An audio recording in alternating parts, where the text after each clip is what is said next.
Эмне үчүн ошо чет өлкөлөргө көп чыгасыз? Фестивалдар абдан арбын болот да сиздин жашооңузда. Шындыгында өзүбүздүн маданиятыбызды башка өлкөгө таанытып, кыргыздын маданиятын канчалаган ушул башка жерлерден келген өнөрпоздор менен, искусствонун адамдары менен биргеликте чоң сахнага чыгып, аларга таанытып, алардын маданияты менен биргеликте өзүнчө бир кооздукту жаратканга аракет кыламын да.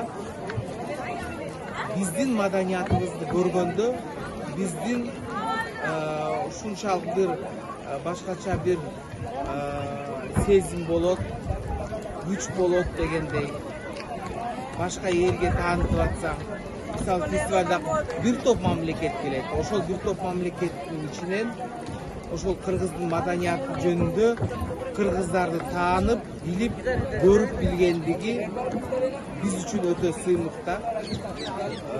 Канчалаган аракет менен кыргыздын намысын, Кыргызстандын намысын ошол баягы коргоп, жакшы маданиятыбызды көрсөтсөк, өзүбүздүн жакшы кийимдерибизди, ырларыбызды, күүлөрүбүздү, аспаптарыбызды тааныштырсак, билгизсек дегендей, биз үчүн ошол өтө кызыгуу менен карашса, биз үчүн бул чоң ийгиликтердин бири да. Өтө кубанасың.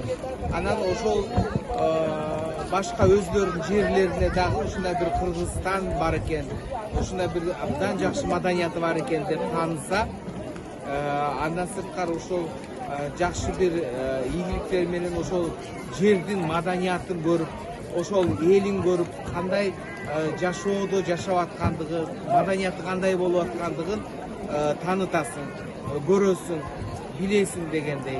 Анан биздин ышкыбоздор элден чыккан таланттарды дагы мына кошуп алып, атайы жеңүүчүлөрдү мынакей жылда конкурска катышып, ошол жактан жакшы өнөрүн көрсөткөн жеңүүчүлөрдүн баардыгын тең алып алып, чет мамлекетке алып барып көрсөтүп тааныткан мен үчүн өтө бул сыймыктуу нерсе. Мен абдан кубанамын. Ошондуктан кыргыз элинде башынан айта таланттуулар көп. Ошондуктан ошо таланттуулар чыга беришсин, ошолордун баардыгын тең жер-жерлерде тааныта бергиле, элдерди көрө берсин, жерлерди көрө берсин, башка элдин маданиятын көрө берсин. Биз үчүн абдан чоң сыймык.